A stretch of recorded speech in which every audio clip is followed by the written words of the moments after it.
Okay, this is week 2, and this is a reading using Python in the class. So they do have something called auto grade, which means that now, and this is only if you pay for their course, so it's up to you. It says you will see various links that allow you to develop, turn in, and auto grade each of the programming assignments throughout the class. So if you want to do that, again, you'll have to pay for the course.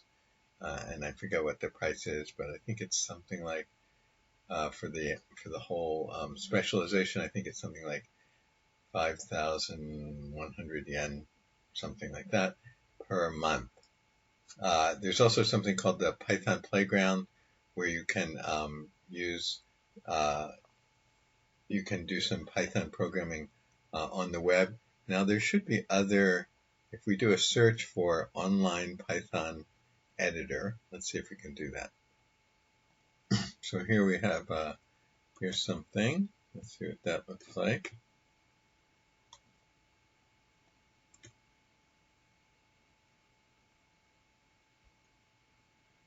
So here, I guess you can program, you can write your Python code, I guess here, or maybe here. You can write a file here and have it run all of the whole file, or you can do it interactively.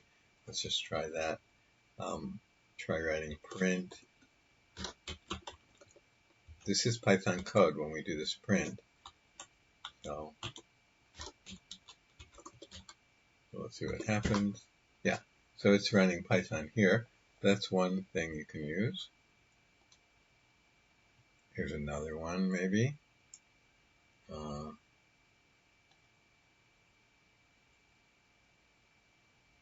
So yeah, it's the same kind of thing. So you can do this. So you can run Python online, but we want to do it, you want to install Python on your own computer. So anyway, here they say that you can open up this thing and you can use their Python Playground. So they also say that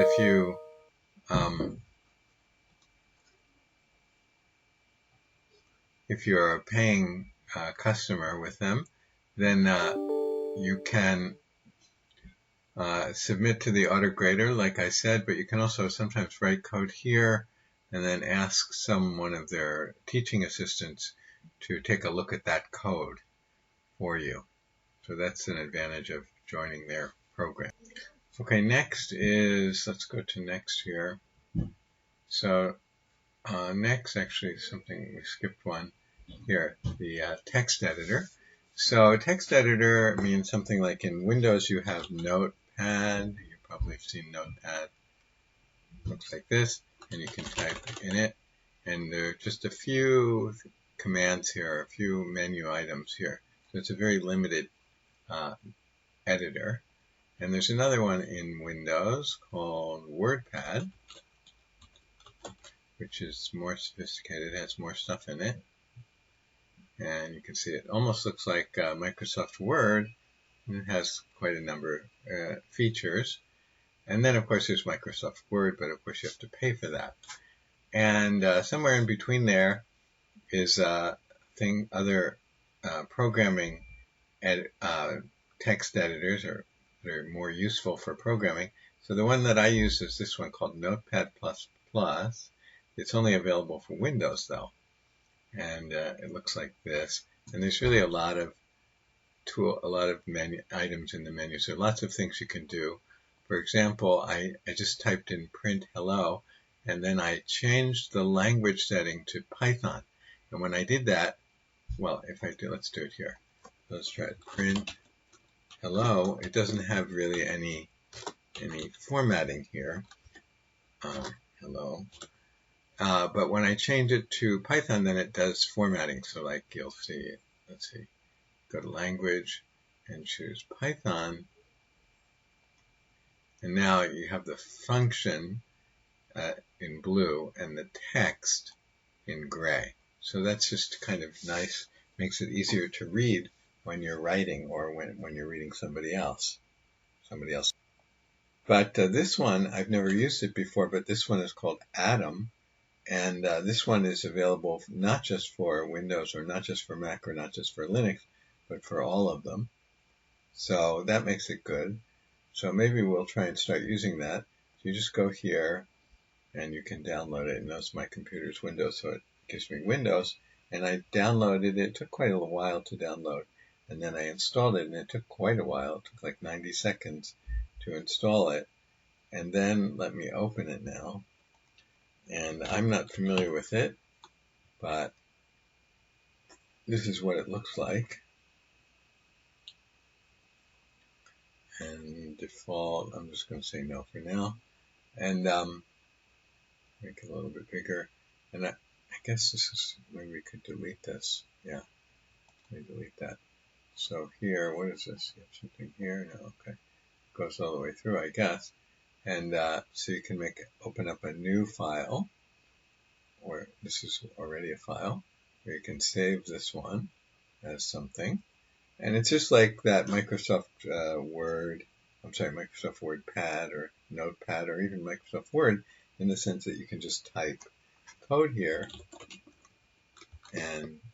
or type whatever you want here. And that's all a text editor is. But it has some abilities. Let's see, what does it have here?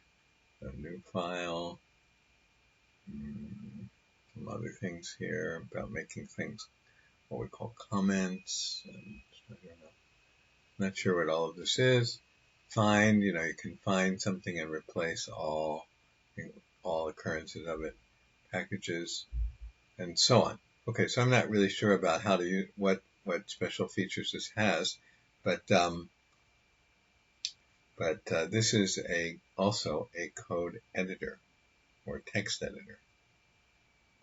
So next in week 2, they have how to install Python. We may do it slightly differently, but you can do it this way. And also how to do, so this is on Windows, and then how to do it on Macintosh. And I don't know what this is. Let's see, what is this?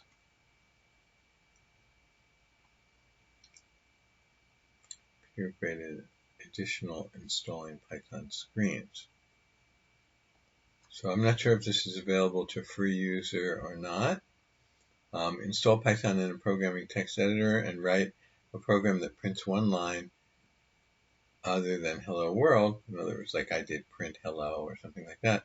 Then take 2 screenshots and upload them below. Or upload them where? You should use the command line to execute the program. So when we type in, going back to Atom. Okay, actually not Atom. Let's go back to this one. So here, this is called the command line, whereas here, whoops, you can, okay, here, this is interesting. Let's try this, copy that. Oh, okay, it copied it automatically. Okay, this is a function, this is a little program that will calculate factorials. So, if you take, well, let's see, print, let's try and run this. Let's run this whole program. So how do you run it? I guess you just click here. And 5 factorial is 120. In other words, factorial, is something like this. So I write 3 like that. That means what? 3 times 2 times 1, right? And if I wrote, 6 factorial, that's 6 times 5 times 4 times 3 times 2 times 1. So that's called factorial. So here, this is a program that will calculate the factorial. So if you put in 5 into this program here, it's going to give us 120, which is 5 times 4 times 3 times 2 times 1. Anyway, the point here is that this here is called the command line, or the interactive prompt, because here you can only type 1 line at a time. If I wanted to type all of this, I can't do it, because as soon as I type in something, maybe there's some way to do it, but as soon as I type in something, it runs it. So it's not really suited for typing more than like a single line. Whereas here, you might want to print a whole little section.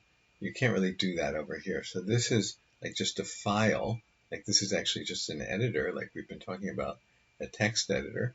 And you can type into it. And then you can run the whole thing over here, like we just saw. So anyway, this is interactive. It only basically lets you run one line at a time. And here you can type in a whole bunch of lines, save them as a file, and then run them. So by the way, when we save a file for running Python, we have an ending of .py for Python. Py stands for Python. So you can write a whole long, like you could go back to here, to the text editor, and you could make a, okay, here I have this one already, and then I could save it as like that. Okay, now somehow, oh, it knew it was Python because remember I set the language to Python. So it's going to add this .py ending at the already for me. So let's just call it print something. Hello. And save it, and you're saving it, it doesn't want me to save it here, so I'll save it somewhere else. I'll save it on my desktop. So you save it as a .py file, and then Python will know, the Python engine that you installed in your computer will know that this is a Python program. If you don't do that, Python won't know it's a Python program.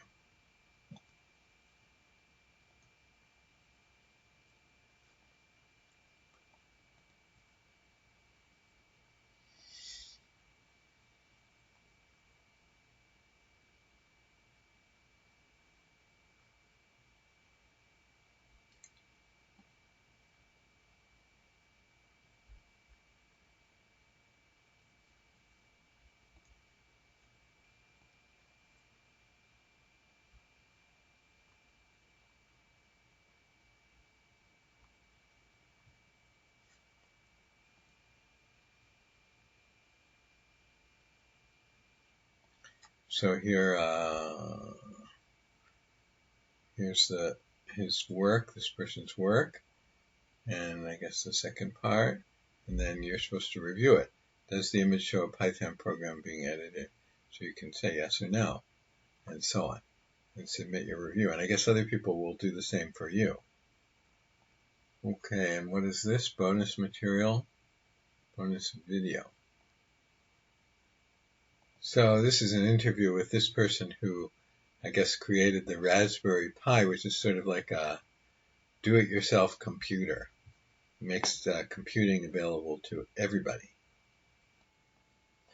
Okay, so those are some of the basics that I just wanted to mention and get you more used to the Coursera lessons.